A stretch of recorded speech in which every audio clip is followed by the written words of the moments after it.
আসসালামু আলাইকুম guys, welcome to my channel. আজ আমি আপনাদের সাথে শেয়ার করব ইলিশ মাছ টমেটোটা কিভাবে রান্না করতে হয়। এখানে আমি এই যে একটা ইলিশ মাছ নিয়েছি, টমেটো নিয়েছি, কাঁচামরিচ, ধনেপাতা, পেঁয়াজ, টমেটো ছোট করে কেটে নিয়েছি, আদা রসুন, লবণ, আদা রসুনটা মিক্স করা, হলুদ আর মরিচ, হলুদ হাফ চামচ আর মরিচ 1 চামচ। যারা আমার চ্যানেলটা সাবস্ক্রাইব করেছেন তাদেরকে অশেষ ধন্যবাদ, আর যারা আমার চ্যানেলটা এখনও সাবস্ক্রাইব করেনি তারা দেখতে থাকুন। একদিন দেখবেন মনের অজান্তে আমার চ্যানেলটা সাবস্ক্রাইব করে ফেলছেন ইনশাআল্লাহ। এখন আমি মাছটাকে একটু হলুদ আর মরিচ মেখে লবণ দিয়ে রেখে দিব 5 মিনিট, এটা ভাজার জন্য। হালকা ভাজবো, তারপর এটা টমেটো দিয়ে ভুনা করব। এই পর্যায়ে আমি মাছটাকে একটু হলুদ আর মরিচ লবণ দিয়ে দিব। হলুদ, মরিচ আর লবণ আমি মেখে রেখেছি। এই পর্যায়ে আমি এটা ভাজবো।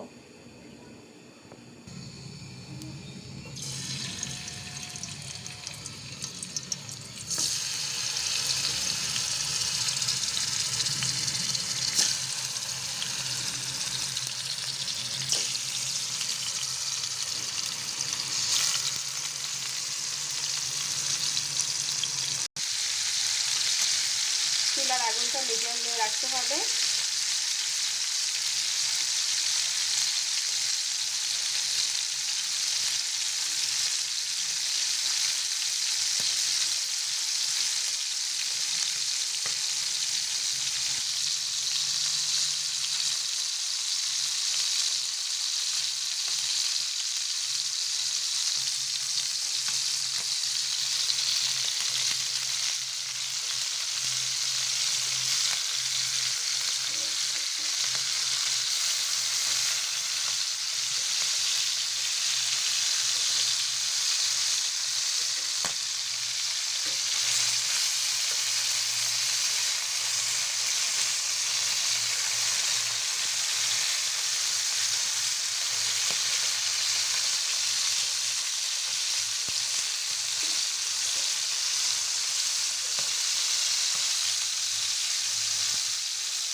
মাছটা আমি এ পর্যায়ে উঠিয়ে ফেলবো।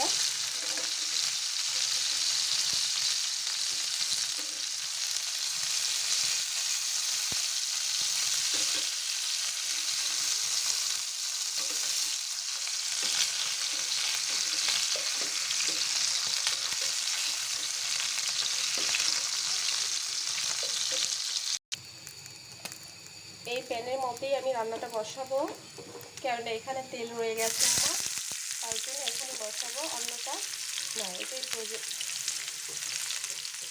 রান্নাটা ভালো হবে, কারণ তেলগুলো এখানে আছে।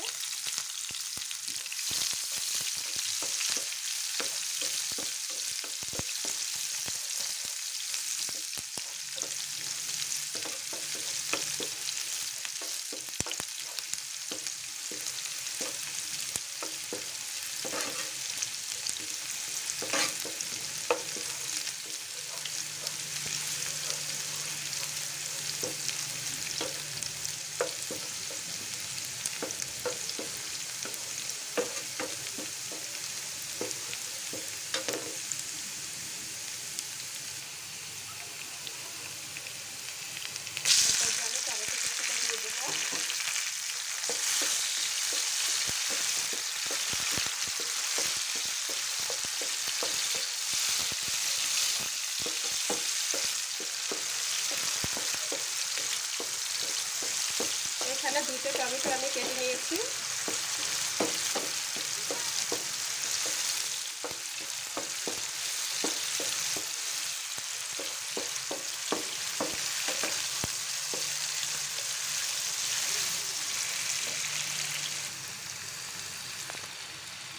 এই পর্যায়ে আদা রসুন মিক্স আর লবণটা আমি দিয়ে দেব।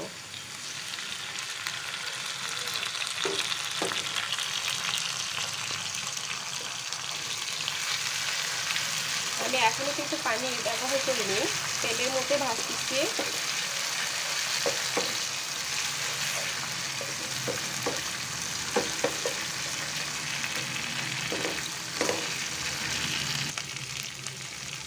কাঁচামরিচ দিয়ে দেবো,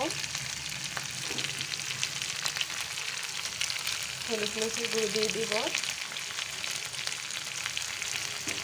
যারা ঝাল খেতে পছন্দ করেন তারা ঝাল একটু পরিমাণ বেশি দিবেন। এটা কিন্তু সম্পূর্ণ তেলের উপরে আমি ভাজছি। একটু পরে আমি পানি দিব।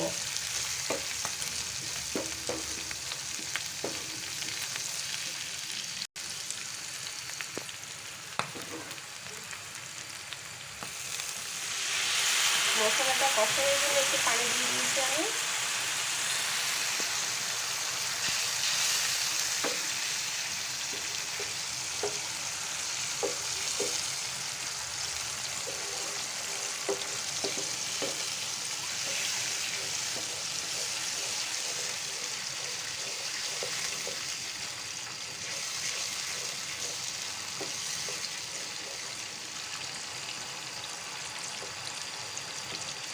মশলাটা কষানোর জন্য আমি 5 মিনিট অপেক্ষায় থাকব।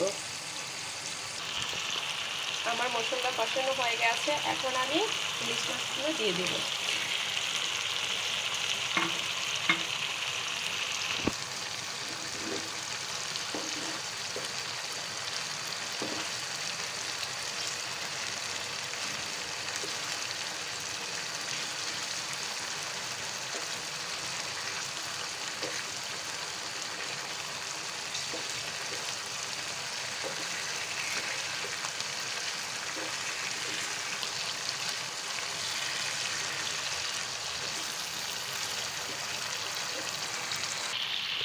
আমার মাছগুলো ভালো করে কষানো হচ্ছে।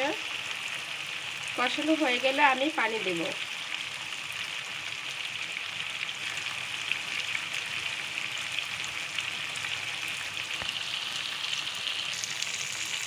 আমার মাছগুলো কষানো হয়ে গেছে, কেননা পানি শুকিয়ে গেছে, তেলটা বের হয়ে গেছে।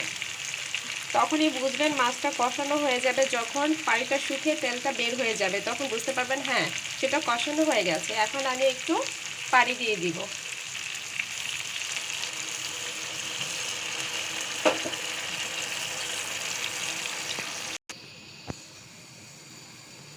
এই পর্যায়ে আমি টমেটোগুলো উপর দিয়ে দিব। আমার টমেটোগুলো কিন্তু গলে যাবে না, সম্পূর্ণ যেভাবে দিব ওইভাবেই থাকবে, শুধু একটু নরম হবে, সিদ্ধ হবে আর কি।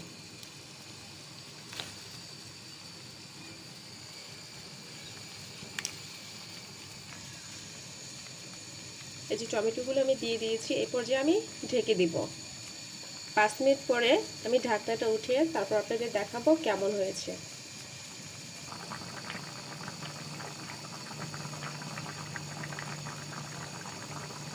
এখানে কিন্তু চুলার আগুনটা বাড়িয়ে দিতে হবে।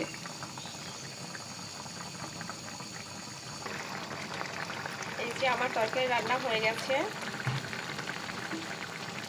এখন ধনেপাতা উপরে দিয়ে দিব।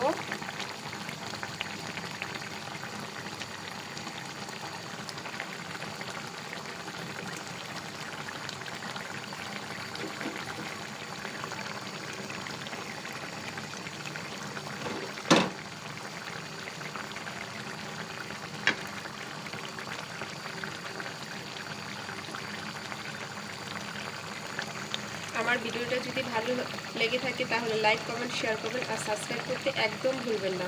আজকের মতো এখানেই বিদায়। আল্লাহ হাফেজ।